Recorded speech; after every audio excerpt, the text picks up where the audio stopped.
O fim da arte. Toda geração decreta.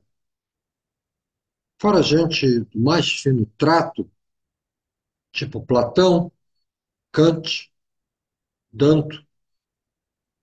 Ao invés, este poema fala de seus inícios.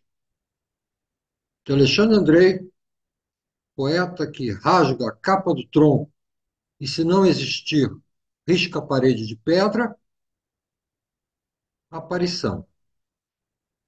Poesia sem herói.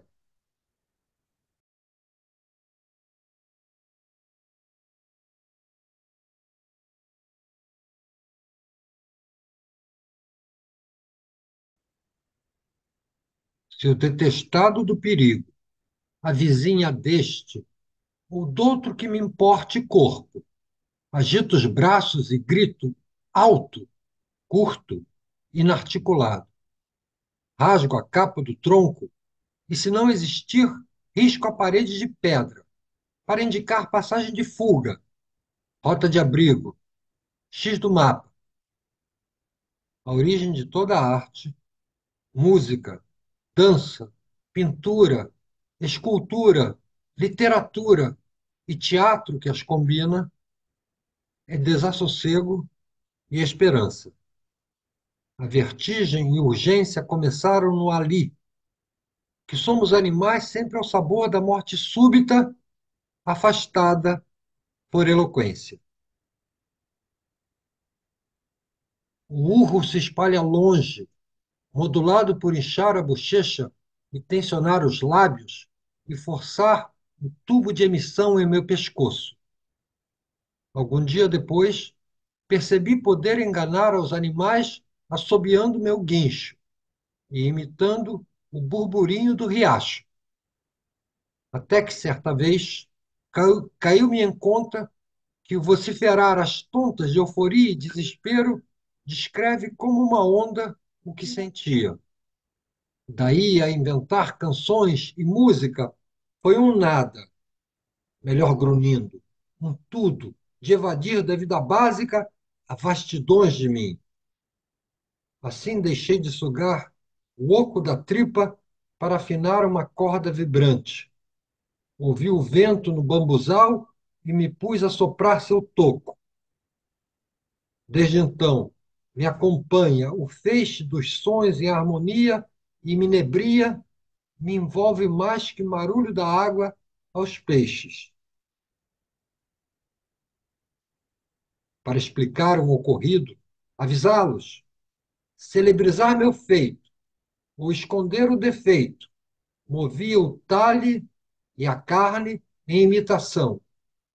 Contei a mesma história tantas vezes, sucessivamente um pouco mais exagerando em minha glória a se tornar um ritual. Jogava as mãos, retratando espera, ataque, luta e vitória. Trançava os pés, trazendo a ilusão do confuso do movimento. Chamei dança a este bailado de uma apresentação quão profunda de meus atos que alcança o transporte do encantamento. Mobiliza a inteireza de tendões e intenções, tal, tal que os que me cercam passam a mover em sintonia e me perceber, ainda que sem entender, pois que a coreografia se afasta do platô do episódio a representar o impossível apogeu do voo. Em surpresa, o sangue espalhado sobre mim lembrou a árvores, e o borrão em meu peito, as presas que o produziram.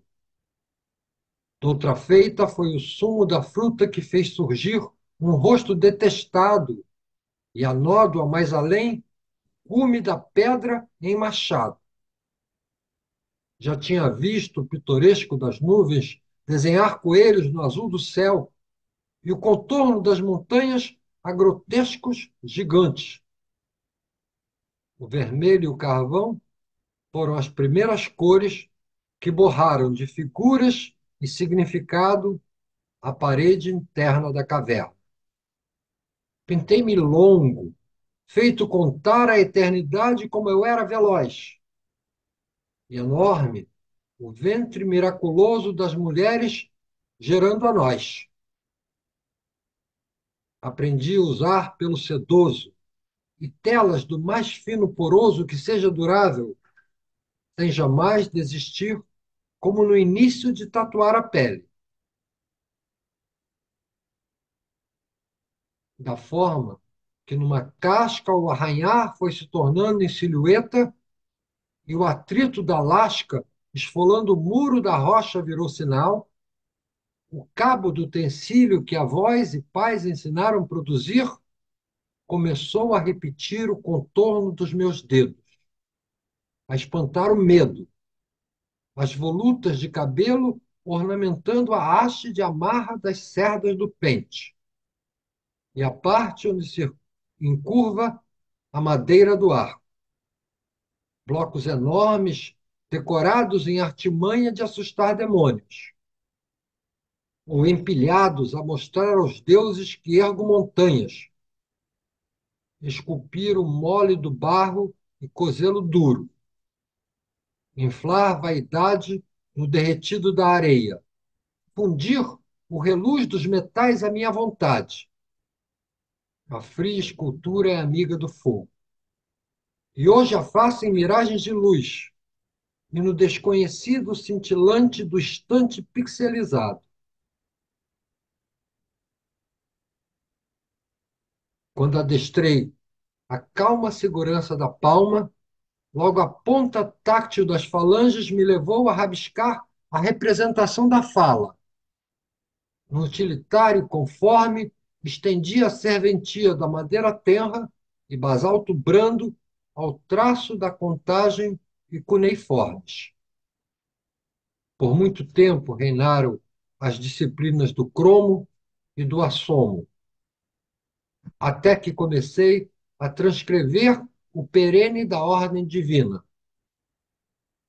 Por fim, dei linguagem à minha alma, escrevendo histórias da vazão das emoções humanas ou fábulas de sua barragem. Tão intensos, variados personagens criei, mais copiosos que os viventes, em cenas mais reais e irrealizáveis que a realidade. Tal que a literatura, depressa, precisou do livro para que não se separasse de mim, e bibliotecas, para que nunca se perdesse. Nem é, porém, claro, quando reuni todas as artes sobre um palco, chamando o povo ao inteiro exposto desamparo do teatro. Melodias e canções que subissem ao proscênio para quer antever, quer sublinhar certa passagem, ou preencher a cada ato. Toda mobilidade ou imobilidade que fosse um saltimbanco pelo vigor ou estupor ou simples passo dos protagonistas. O sugestivo e tridimensional da imagem para trazer o imaginário em viagem à frente, por trás e em volta dos intérpretes. O colossal feito pelo pequeno e incontáveis espaços no exíguo do cenário, e o pleno de lâmpada pelo matizado do escuro. Textos profundos, a restar presentes por milênios, personificando verdade e embuste, entronizando compunção e desajuste. No entanto, a poesia não a criei, nem dela senti necessidade. Apenas ocorreu por encanto e deste modo estranho permanece. É música, feita de rimas e dígrafos, apesar de reclamar silêncio absoluto. É dança das palavras, sem que, contudo, um músculo seja movido. É a liberdade da pintura, na justaposição de imagens, todavia interna e caótica, qual for uma métrica retorcida. É o definitivo da escultura, esquecido no verso seguinte. É o completo do teatro como uma peça nunca representada duas vezes. Não se dirige a nenhum sentido. Deve ser sentida no isolamento do anseio e desespero, pois seu devaneio pode consentir.